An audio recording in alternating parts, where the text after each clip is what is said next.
ఈరోజు కోర్టులో తప్పుడు సాక్ష్యాలు లేదా తప్పుడు సమాచారాలు, తప్పుడు ఎఫిడవిట్లు ఇచ్చినప్పుడు ఏం జరుగుతుంది, పర్యవసానాలు ఏంటి అన్నది let us discuss in detail. ఎప్పుడైతే ఒక వ్యక్తి కోర్టులో తప్పుడు సాక్ష్యము లేదా తప్పుడు ప్రమాణ పత్రాలు ఫాల్స్ ఎఫిడవిట్స్ లేదా ఫాల్స్ డాక్యుమెంట్స్ ఇచ్చినప్పుడు అది చాలా తీవ్రమైన నేరం కింద పరిగణించబడుతుంది. భారతీయ న్యాయ చట్టాల ప్రకారం దాన్ని పెర్జురీ అని అంటారు.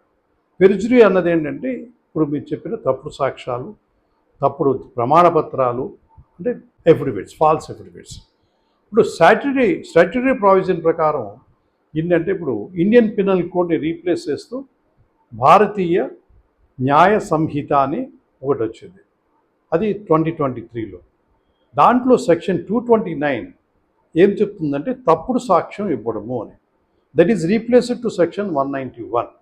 సెక్షన్ 191 ప్రకారం ఏం చెప్తున్నది అని ఏ వ్యక్తి అయితే కోర్టులో నిజం చెప్తానని ప్రమాణం చేసి ఓత్ తీసుకొని లేదా చట్ట ప్రకారం నిజం చెప్పవలసిన బాధ్యత ఉండి కూడా కావాలనే తప్పుడు సాక్ష్యం కానీ, తప్పుడు ప్రకటన చేయడం కానీ, తప్పుడు ఎఫిడవిట్ చేయడం కానీ చేస్తే అది సెక్షన్ 191 కింద వస్తుంది. Now it is equivalent to section 229 of BNS act.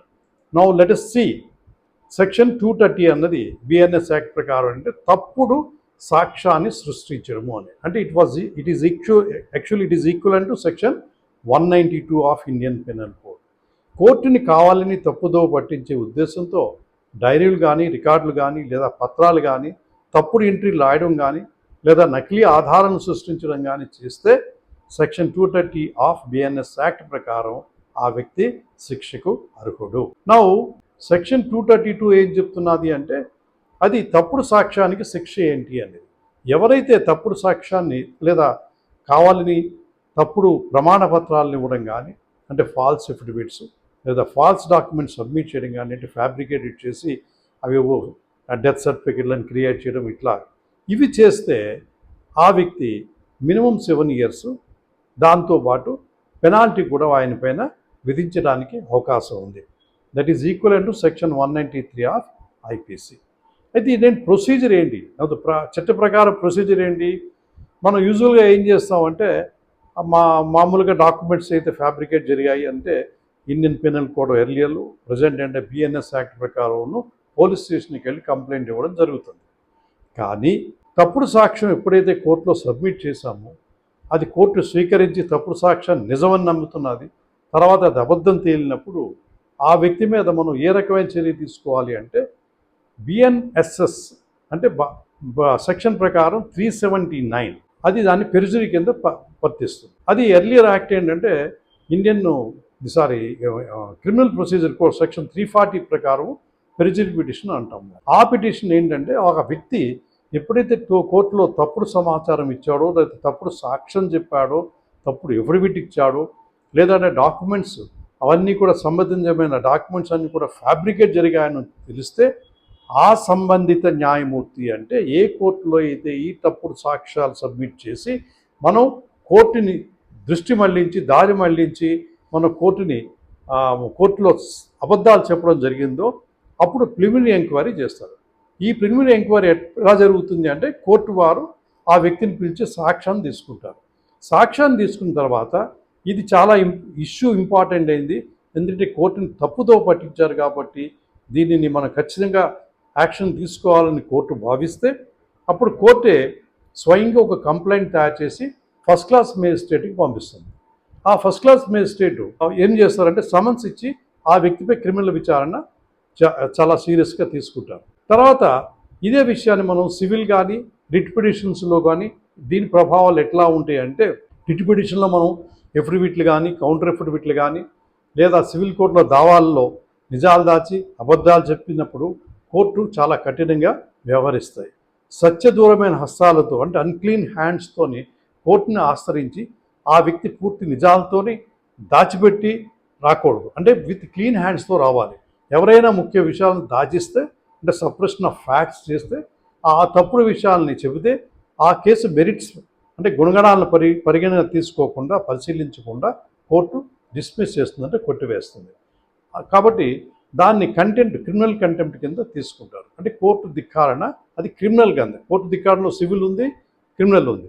ఇక్కడ ఏమవుతున్నది, దీన్ని కోర్టు ధిక్కారణ క్రిమినల్ కింద తీసుకుంటుంది. కాబట్టి క్రిమినల్ కోర్టు కింద ఎప్పుడైతే కోర్టు తీసుకుంటుందో దానికి చాలా తీవ్రమైన జైలు శిక్ష పడే అవకాశం ఉంది. దాంతోపాటు ఫైన్ కూడా కట్టాల్సి వస్తుంది. కాబట్టి ఈ విషయాన్ని మనం చాలా కేర్ఫుల్గా అబ్జర్వ్ చేయాలి. Number 2, section 340 of criminal procedure code or section 379 of criminal procedure BNSS act ప్రకారం ఏ విషయమైన చర్యలు తీసుకోవాలి, ఎట్లా తీసుకోవాలి అన్న విషయాన్ని మనం చూసుకుంటే, షియోమోటో కింద కరుప్పల్ 2001లో సుప్రీంకోర్టు అక్కడ తప్పుడు ఎఫిడవిట్లు సబ్మిట్ చేసినందుకు ఆ విషయాన్ని చాలా సీరియస్గా తెలుసుకుంది.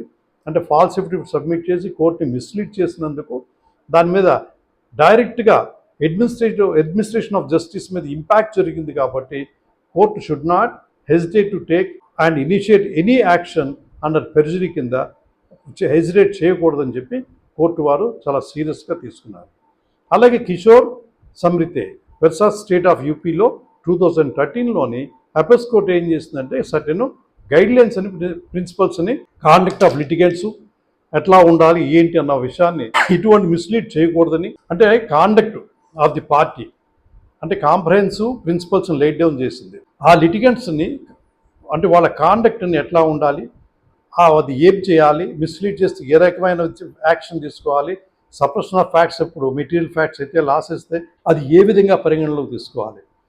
అంటే Kishore Samrita versus state of UP 2013లోనే ఏంటంటే అపెక్స్ కోర్టు చాలా సీరియస్గా కాంప్రహెన్సివ్ ప్రిన్సిపల్స్ని, కాండక్ట్ ఆఫ్ లిటిగెంట్స్ని ఎట్లా ఉండాలి ఏంటి అన్న విషయాన్ని డిసైడ్ చేసుకుంది. అంటే ఏ పర్సన్ అయితే కోర్టుని మిస్లీడ్ చేస్తాడో, సప్రెషన్ ఆఫ్ మెటీరియల్ ఫ్యాక్ట్స్ చేస్తాడో, that is the laws, the right to be heard on merit can be such a person can be penalised with exemplary cost and criminal prosecution కూడా ఆ వ్యక్తిపై జరగవచ్చు. కాబట్టి ఈ విషయాన్ని మనం కొంచెం చాలా కేర్ఫుల్గా అబ్జర్వ్ చేసుకోవాలి. నెక్స్ట్ ఏంటంటే apex court ABCD versus union of India 2020లో సుప్రీంకోర్టు ఏం చెప్పిందంటే సర్టెన్ ప్రిన్సిపల్స్ని రీఇటరేట్ చేసింది.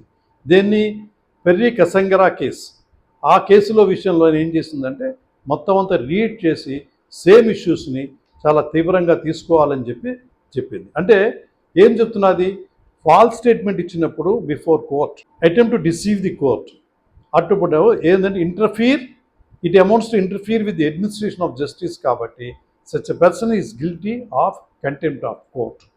దేర్ఫోర్ ఆ పర్టికులర్ పోర్షన్ అది రికార్డ్ చేసి కోర్టు ఏం చేసిందంటే ఆ వ్యక్తి మీద చాలా సీరియస్ యాక్షన్ తీసుకుంది. So therefore all advocates, more particularly junior advocates, budding advocates should understand the proviso before మనం సబ్మిట్ చేస్తున్నప్పుడు క్లయింట్స్ కానీ డిట్ పిటిషన్స్ కానీ ఏ విషయంలో అయినా సరే చాలా కేర్ఫుల్గా డ్రాఫ్ట్ చేసుకోవాలి. కాబట్టి ఈ విషయాన్ని మనం క్లయింట్తో 10 సార్లు డిస్కస్ చేసి డాక్యుమెంట్స్ని పరిగణలో తీసుకొని పరిశీలించి అది ఎంతవరకు నిజము అన్నది, లేదా అంటే client will suffer. Thank you. Kindly subscribe and share to others. Like చేయండి. Thank you very much.